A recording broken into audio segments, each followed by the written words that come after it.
Hello बच्चों, क्या हाल चाल? एकदम बढ़िया। तो बच्चों, आज की इस क्लास में चैप्टर फर्स्ट का अगला इंपॉर्टेंट डेरिवेशन करने जा रहे हैं। इससे पहले दो डेरिवेशन मैं ऑलरेडी करा चुका हूं, उनका लिंक आपको डिस्क्रिप्शन मिल जाएगा, वहां पर जाकर आप जरूर विजिट कीजिएगा। आइए इंपॉर्टेंट डेरिवेशन को देखते हैं।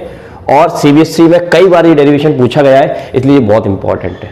ठीक है, थोड़ा सा टाइम लगेगा, आपको पूरा डेरिवेशन अच्छे से आ जाएगा। देखिए, हम निकालने वाले हैं potential energy of a dipole in uniform electric field. तो यूनिफॉर्म इलेक्ट्रिक फील्ड में अगर आप एक डाइपोल को रखते हो तो उसके पास कितनी पोटेंशियल एनर्जी होती है, उसको हम निकालेंगे। सबसे पहले हम उसका डेफिनेशन स्टडी कर लेते हैं। डेफिनेशन क्या है कि potential energy of an electric dipole is equal to amount of work done in bringing it from zero electric field to that location.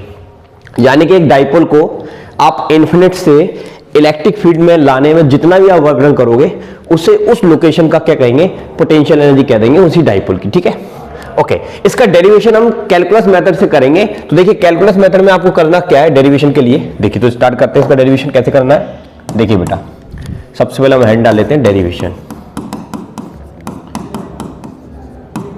Derivation में आप सबसे पहले क्या करेंगे, आपको टॉर्क का फॉर्मूला याद होना चाहिए। किसका फॉर्मूला याद होना चाहिए? Torque on a dipole in uniform electric field is, वो फॉर्मूला होता है टॉर्क का बेटा, tau equal to P sine theta. ये किसका फॉर्मूला होता है? टॉर्क का फॉर्मूला होता है। ठीक है, अब हम क्या करेंगे, ये वाला टॉर्क जब भी आप डाइपोल को एक्सटर्नल इलेक्ट्रिक फील्ड में रखेंगे तो उस पर ये टॉर्क काम करेगा और जो इसको घुमाना चाहेगा। ठीक है, तो हम निकालेंगे सबसे पहले small work done. Small work done for small displacement D theta is, तो स्मॉल वर्क डन निकालने का फॉर्मूला क्या होता है? Angular work done. किसी भी चीज को घुमाने में जो वर्क डन करते हैं उसको एंगुलर वर्क डन कहा जाता है, जिसको हम बोलते हैं DW। इसका फॉर्मूला होता है टॉर्क मल्टीप्लाई एंगुलर डिस्प्लेसमेंट। तो टॉर्क कितना है बेटा?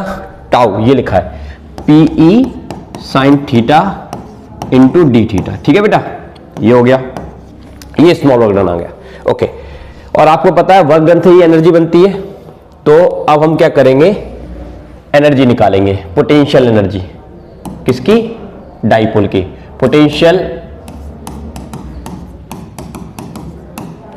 एनर्जी। अब पोटेंशियल एनर्जी क्या कहती है डाइपोल की? वो ये कहती है कि अगर आप डाइपोल को उसकी स्टैंडर्ड पोजीशन का मतलब होता है π/2 से, स्टैंडर्ड पोजीशन से कोई भी नई पोजीशन आप लेना चाहते हैं वो हम थीटा मान लेते हैं। कितनी मान लेते हैं बेटा? थीटा। तो π/2 यानी कि 90 डिग्री से नई पोजीशन थीटा तक लाने में जो हमको वर्क डन करना पड़ेगा, उसी को हम क्या कहेंगे? उसकी पोटेंशियल एनर्जी कहेंगे। तो अब आपको कुछ नहीं करना, केवल इसमें आपको वैल्यू को पुट करना है। तो देखिए, वैल्यू को पुट करते हैं, π/2 ये थीटा, DW वैल्यू कितनी बेटा? यहां पर देखिए जरा, PE sine theta into D theta, PE sine theta into D theta. ठीक है, अब PE कांस्टेंट है, उसको हम बाहर निकाल लेंगे। PE कांस्टेंट है, बाहर आ गया, अंदर क्या बचेगा? Sine theta into D theta, और लिमिट चल रही है π/2 से लेकर थीटा। ओके, चलिए अब साइन थीटा का इंटीग्रेशन आपको याद होना चाहिए। साइन थीटा का इंटीग्रेशन क्या होता है? देखिए मैं आपको करके बताता हूं। साइन थीटा का इंटीग्रेशन होता है माइनस का कॉस थीटा। कितना होता है बेटा? Cos theta. तो ये आपका आ जाएगा u equal to minus PE, और माइनस को मैं बाहर रखता हूं तो कॉस थीटा आ जाएगा बेटा। अब लिमिट लगाएंगे π/2 से लेकर थीटा। तो पहले अपर लिमिट रखेंगे, अपर लिमिट कॉस थीटा, और फिर माइनस लगा के लोअर लिमिट कॉस π/2। और आप सबको पता है कॉस π/2 की वैल्यू कितनी होती है?